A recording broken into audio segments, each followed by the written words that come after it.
Right now, at the bottom of the ocean, there is a creature looking back at you. It has three hearts, its blood is blue, and it doesn't have one brain, it has nine. One in its head and one in each of its 8 arms. It can taste with its skin, it can disappear in a tenth of a second. It can open a sealed jar from the inside and solve a puzzle that would stump a 4-year-old child. By almost every measure we have, it is the closest thing to an alien mind that has ever existed on this planet. And here's the part that should stop you cold. It came shockingly close to running the entire Earth. Not us. It. So tonight we're going to take a question that sounds ridiculous until you actually look at the evidence completely seriously. What if octopuses had ruled the Earth instead of humans? Let's begin. To understand how close it got, you have to understand what an octopus actually is, because we did not evolve from them. The last time our family tree and theirs shared an ancestor was over 500 million years ago, and that ancestor was basically a flatworm with no brain at all, which means intelligence on Earth didn't happen once. It happened twice, separately. Ours, up here, and theirs, down there in the dark. The philosopher and diver Peter Godfrey-Smith called the octopus the closest we may ever come to meeting an intelligent alien. And he wasn't being poetic. 2/3 of an octopus's neurons aren't in its head, they're in its arms. Each arm can touch, taste, and decide things on its own, almost like 8 semi-independent animals working for one body. It gets stranger. Most living things are stuck with the genetic code they're born with. Octopuses aren't. In 2017, researchers found they can edit their own RNA on the fly, rewriting their own instructions to adapt to cold water or new conditions in real time. Almost nothing else alive does this. And then there's the skin. An octopus can flash a pattern across its entire body in a fraction of a second. And the wild part is, it's most likely colorblind. It may be sensing light and seeing with its skin itself. I'll be honest with you, the first time I read that an octopus can taste a crab just by brushing it with one arm, while a completely different arm is busy solving a maze, I had to put my phone down and just sit there for a minute. That's not a fish, that's something else. So here's the mystery that's bothered scientists for decades. If the octopus is this intelligent, this adaptable, this old, why didn't it build anything? No cities, no tools handed down, no octopus pyramids on the seafloor. 500 million years and the smartest invertebrate on Earth left behind exactly nothing. It's tempting to reach for the easy answers, but every easy answer is wrong. It's not that they weren't smart enough. They use tools, they plan, they remember faces. They've been filmed sneaking out of their tanks at night to eat from a different tank, and sneaking back. It's not that they don't have hands, they have 8, and every one of them is more dexterous than yours. And it's not that the ocean held them back. Life on land didn't appear in spite of the ocean, it crawled out of it. So if it wasn't intelligence, and it wasn't hands, and it wasn't the water, what was it? The real reason is stranger and, honestly, sadder than any of those. The reason octopuses never built a civilization is this. They die young, they die alone, and they die right after becoming parents.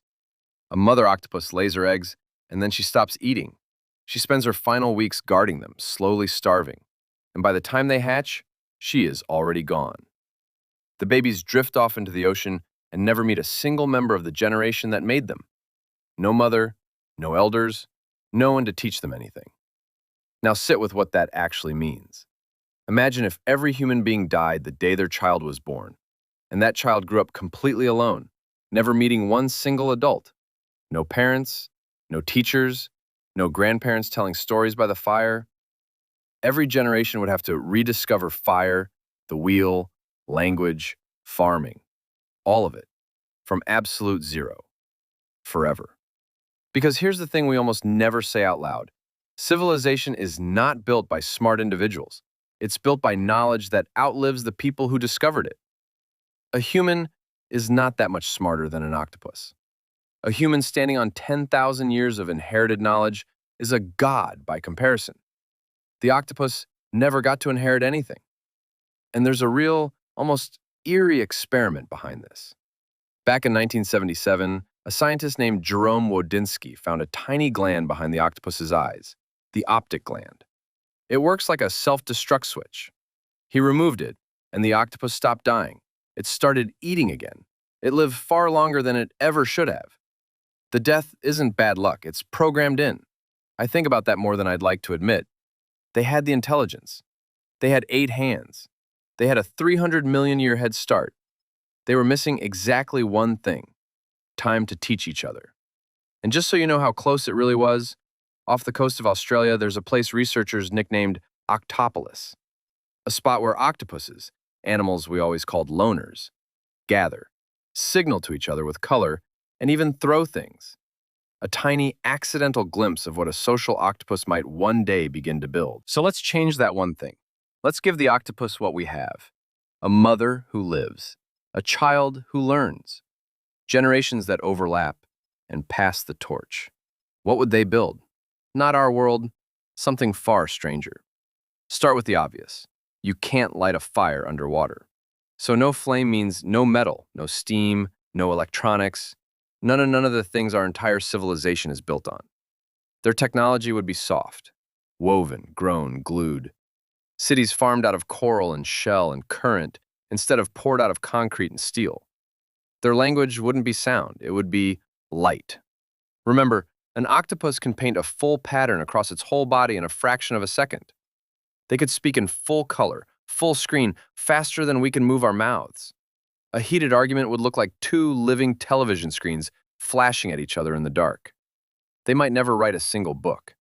Their memory could be the architecture itself, patterns pressed into living walls. A city you don't read in a library. A city you read by swimming through it. And the minds running it would think with their entire bodies.